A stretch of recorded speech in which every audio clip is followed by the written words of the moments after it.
The secretary to the government of the Federation, George Akume, has called on politicians from the northern region to wait until 2031 for them to contest for president. Now, Akume made this call at a two-day interactive session on government citizens engagement on Tuesday in Kaduna.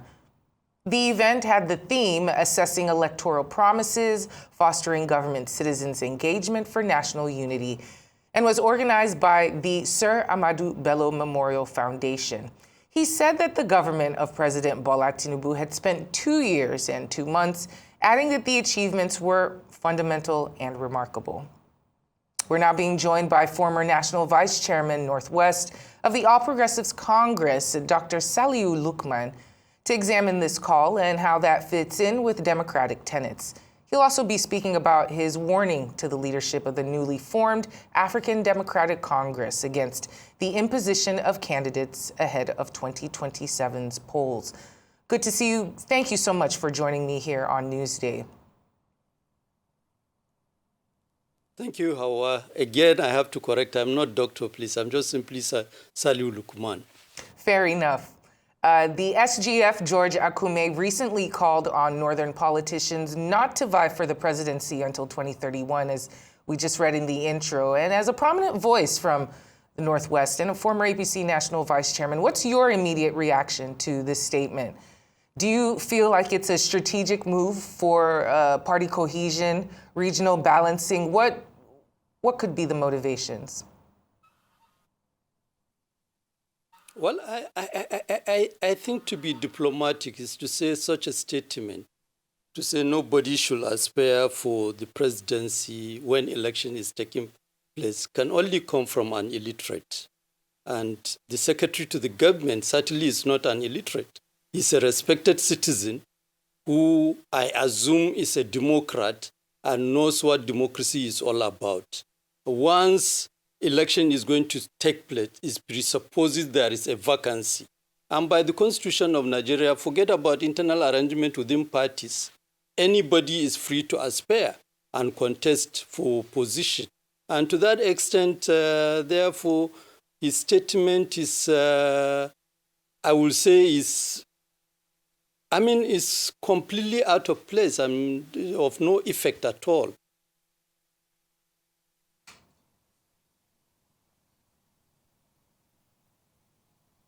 And some are arguing that some of those statements are a form of political zoning, which, even though could foster unity, could stifle meritocracy and genuine competition. What do you say? You see, the issue of zoning is a very valid thing to promote inclusivity, but when that is used and people are given opportunity and they fail, citizens are free to revisit and see whether that is working for them or not. And I think that is the challenge we are being confronted with. I take responsibility. I'm one of those who really stood by President Asuwaju. When I was in APC, I campaigned for him, but the hard truth must be told. He has failed, and that we are feeling it by the reality of our living condition today. And to that extent, therefore, as far as I'm concerned, we will assert our democratic right to get him out of the place, but that will not in any way jeopardize any negotiation to protect issues of equity, inclusivity, and what have you. Right. Fair enough. And I want to talk about the ADC, switch topics just a little bit. You've asserted that the first true test of Senator David Mark's leadership within the ADC as the interim national chairman of the party would be his own ability to ensure that ADC is not a party that is going to be controlled by imposition and godfathers. Now, how difficult will it be to unite these opposition leaders and also play by a rule book that has not been seen really within Nigerian politics, seeing as these are the dynamics that always play out in parties, especially when there are legacy politicians within? Well, I think first thing first, I mean, for me is to acknowledge, because from the speech of Senator David Mark yesterday when he took over the leadership of the party, he made it very clear that his leadership will adopt zero tolerance to imposition, and they will take steps to set up a competent bureaucracy to run the affairs of the party. I think those are heartwarming statements coming from our national chairman, and we will give him every support to ensure he succeeds. However, coming from APC, I was part of the founding members of APC. And having experienced what we experienced in APC, trusting that leaders will do the right thing, and in the end up basically taking us back to where we are going, where we are coming from, almost in a worse form. I, for one, I can speak for myself. I don't know about others who are in the party. I will remain very, very astute and on the alert, and I will continue to raise issues with leaders internally within the party, and when necessary, I will come out publicly and advocate for the right thing to be done. Because, you see, part of our challenge as a nation, and even as people who are advocates for democracy, we invested so much trust on leaders. We imagine that leaders are rational people who ordinarily left on their own will always do the right thing. The instinct of leaders, especially in the context of today, is basically to collapse and continue. That is what happened to APC. And not too distant time from when APC took up, the next thing we see that it began to gravitate towards imposition, process of internal contests within the party were blocked, and then APC got damaged worse than even PDP. No, therefore, if that is going to serve as a lesson to all of us, from the beginning of the formation of ADC, we must take steps. When we see leaders beginning to gravitate toward that, we must raise alarm and ensure that they don't do that. Because why am I raising the alarm early enough? It's because although at national level, I have seen collective leadership playing out and taking decision to determine the leadership of the party at national level, I have seen a tendency for many of our leaders to go back to the states and do almost the same thing that is happening in the parties where we are coming from. Now, if that is the case, why did we leave our parties? We'd have no business leaving our parties if we are going to end up creating another party in the image of our old parties. I think that is the message. And for me, with due respect to our leaders, we have to all, because that's the only way, if we promise Nigerians ADC is going to be different, everybody must be on the alert to ensure we are doing the right thing so that we don't deceive Nigerians into voting another party and another set of leaders that will perform almost exactly, if not worse than the leaders we seek to replace today. It's hard to see a situation where these recycled individuals will not do the exact same thing that they did in the other parties.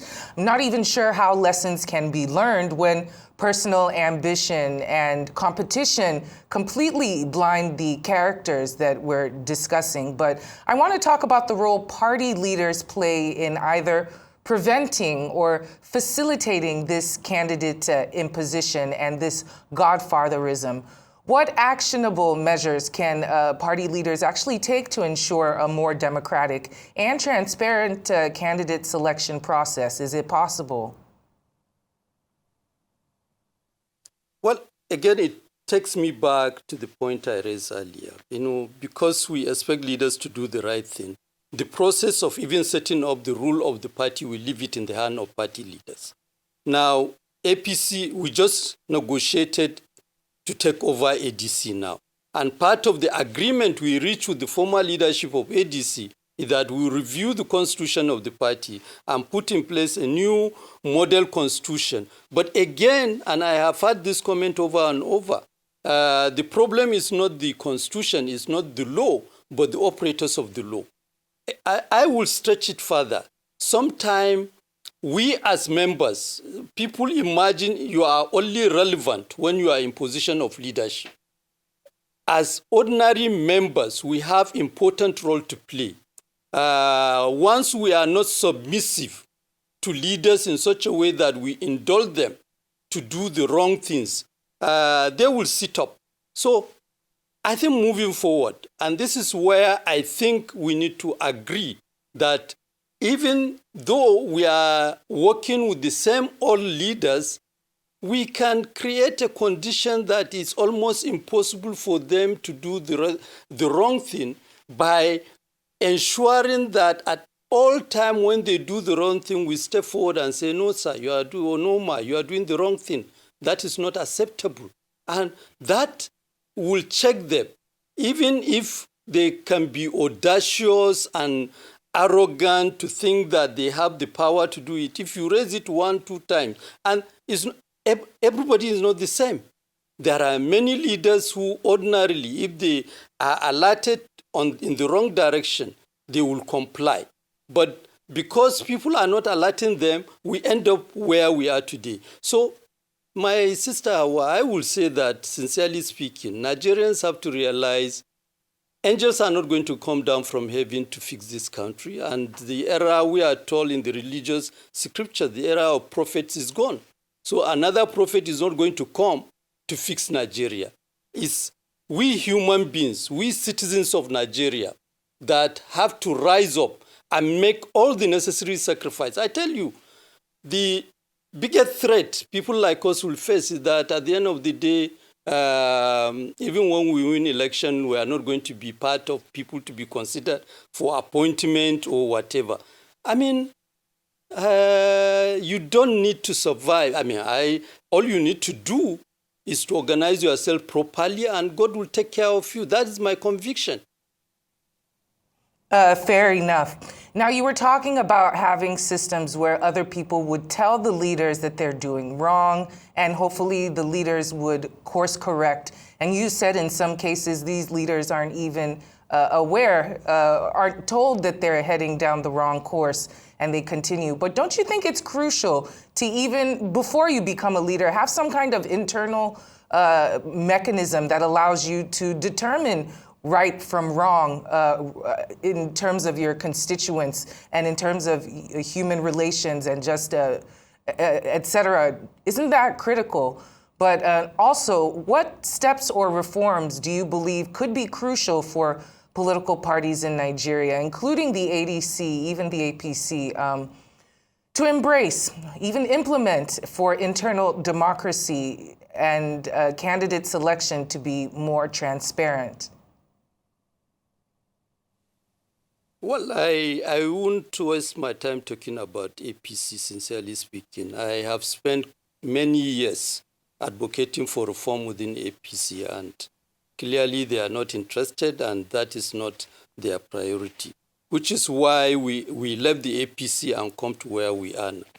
Now, with ADC, as far as I'm concerned, there is a golden opportunity to ensure that we model it in the right direction, which is why, as Senator David Mark and his team are taking over yesterday, I felt I need to come out and begin to advocate publicly.